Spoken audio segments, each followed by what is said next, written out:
Hello everyone, this is Stephen Williford, the BareFoot Defender, and today we have a very special guest, Mark Mccloskey. Many of you might remember Mark's story. It starts in St. Louis, Missouri, and I'm going to let Mark talk about his story and tell me a little bit about it. So, introduce Mark Mccloskey. Hi, I'm just a late middle-aged average lawyer from St. Louis. However, if you'd asked me a year and a month ago what I wanted most in the world, I would have said for the world to leave me the heck alone. But the world chose differently. The world came knocking on my door disguised as an angry mob. 350 to 500 BLM and Antifa rioters broke down my gate, stormed my house, threatened to kill me, rape my wife, burn the house, kill our dog, burn my business. And to make a long story short, rather than taking it and just being passive, my wife and I grabbed weapons and stood out on the front porch and defended the house and displayed a little Second Amendment, and the crowd eventually dissipated. No shots were fired. Nobody got hurt. The only damage to our neighborhood was a 132-year-old iron gate that got crushed down and destroyed. And that's what made all the newspapers. But what you don't recognize is that they came back that next Friday. And they came back specifically to kill us and burn down the house. And we were unable to get private security. We were referred to some special forces type guys that do security around the country. They had gotten some bad press over the Ferguson riots. They didn't want to do it. And so, I asked the owner of that company, what the heck am I supposed to do? And he said, well, if I were you, I'd just take whatever you can't live without, put it in your vehicles, and abandon the house. And I told him there's no effing way in heck we're going to do that. I don't care if we go down with a ship, but we're not going to abandon the house. Earlier in the week, I'd gotten a call from the White House, though, and the gentleman said that the president wanted to express his support. Excuse me. If there's ever anything he could do for us, let him know. So I called that gentleman back up and I said, now's a pretty stinking good time, okay? And so he gave me Mark Meadows' cell phone number. And I got a hold of Mark Meadows and told him the story that I just told you, except in more detail. And the next call I made was to Tucker Carlson. And Tucker Carlson put us on the air and put out a call to arms. Saying that the mob's coming back to kill the Mccloskeys this Friday. The local police have been ordered to stand down. The state police aren't going to do anything to help. And so, we need to do something to help these people. Well, by the time the next night came, the miracle started to happen. People started to show up. A fourth generation cattle farmer from Kansas, who was an ex-Navy SEAL, had just thrown his gear in the back of his truck, drove straight through, got there at about 6:30. By the time the mob hit the gate at 7, we had 6 ex-Navy SEALs. We had 10 secondary employment police officers. We had the FBI light aircraft circling the house. We had peace through superior firepower. And once again, we held off the mob. And once again, without firing a shot, we held our ground and saved our house and saved our rear ends. I want to point out to my viewers something. When you ran out that first day, you didn't put shoes on, did you? No, I did not have any shoes on. Neither did my wife. We were both barefoot defenders. So I guess I'm the original barefoot defender, and y'all just had to copy that, huh? That's it. I mean, we had our shoes on. We said, no, Stephen's going to be disappointed unless we take our shoes and socks off. So we stopped and we took our shoes and socks. No, we just gotten back from our country place. And we were sitting on the side porch, just having, getting ready to have barbecue Sunday dinner. And we're typically kind of barefoot and shiftless in the summertime in our house. The reason I brought that up is it's important to know that when immediate danger happens, you get into the fight with what you got on, and you grab your rifle because it was imperative that you had something to show superior firepower, and you get into position to defend you, yourself, your wife, your family, your house. That's kind of what we like to talk about at the Barefoot Defender channel. Yep. When the Constitution talks about the right to keep and bear arms shall not be infringed, those are two distinct legal concepts. Keeping arms means the right to possess them, to own them. bearing arms, meaning the right to have them with you at the time when they're most necessary, which is typically when you're out and about in the street, where you're most likely to encounter crime or to be threatened. But similarly, in your home, in defense of your home, to take those weapons, to bear them, to defend yourself, your home, and your family. And that's what we did. So, fast forward to today. You're running for Senate. I am. Okay, what exactly was it? What was the mindset, and what finally drove you out to say, you know what, I'm gonna do my part in straightening this country out? Well, it's kind of a process, actually. That Friday night when they came back the second time was July the 3rd last year. That's the day that President Trump gave his Mount Rushmore address. And he talked about defeating Marxist extremism in the country. And we didn't get a chance to see it that night because we're a little busy saving our rear ends. But I watched it the next morning. And then I watched the mainstream media response. And the mainstream media called that the most divisive speech that a president could give. And Patty and I looked at each other and said, if defeating Marxism in the United States is divisive, like the left expects us to live in harmony with the folks that wish to destroy us and our religion and take our private property and destroy our way of life and eventually put us in re-education camps, if that's what the left wants, then there's something seriously wrong in this government.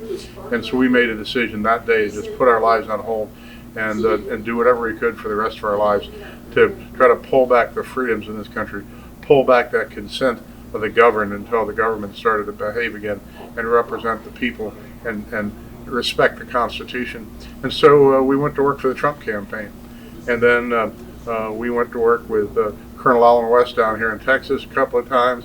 We were on the Team Trump bus up in Pennsylvania, did 2 tours through Pennsylvania, did a bunch of campaign rallies in Missouri and Kansas. I would like to say, by the way, for my viewers, when you were in Pennsylvania, that's where you and I and Patty met.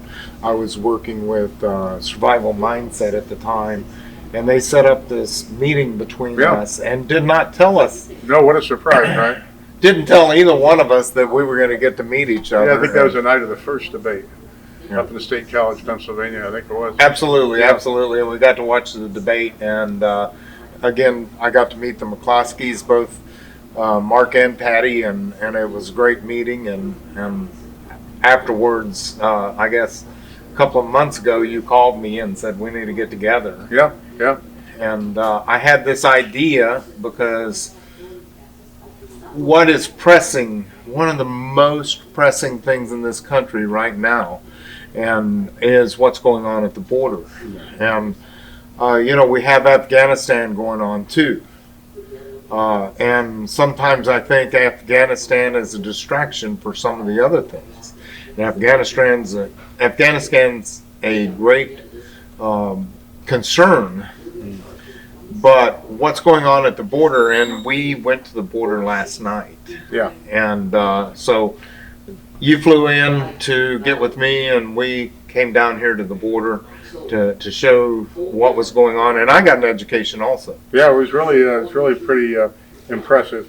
We spent a few hours last night, middle of the night, from maybe midnight to 2:30 this morning, watching the process by which illegal aliens are brought into this country. We were in Roma, Texas. We came down to the end of a dead-end street in a residential neighborhood right between houses, and a dozen or so Border Patrol vehicles.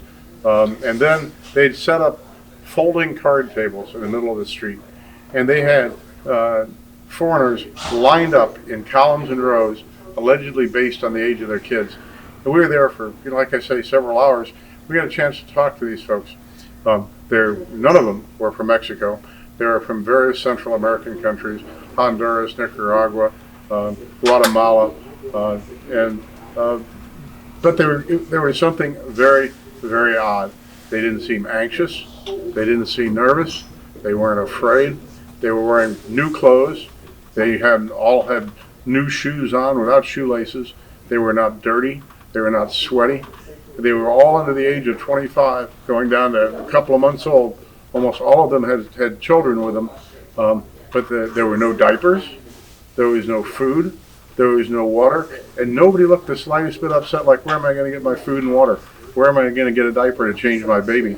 They all looked like They were catching a bus for summer camp, and this is no joke. And the Border Patrol agents, sitting at a table like this, would summon them up, have them present something in the way of ID, never ask them to take their masks down so you couldn't actually see their faces, scribble something on a piece of paper, and then go assign them a new line to stand in. And then eventually they're all charged into buses and just disappearing into the night.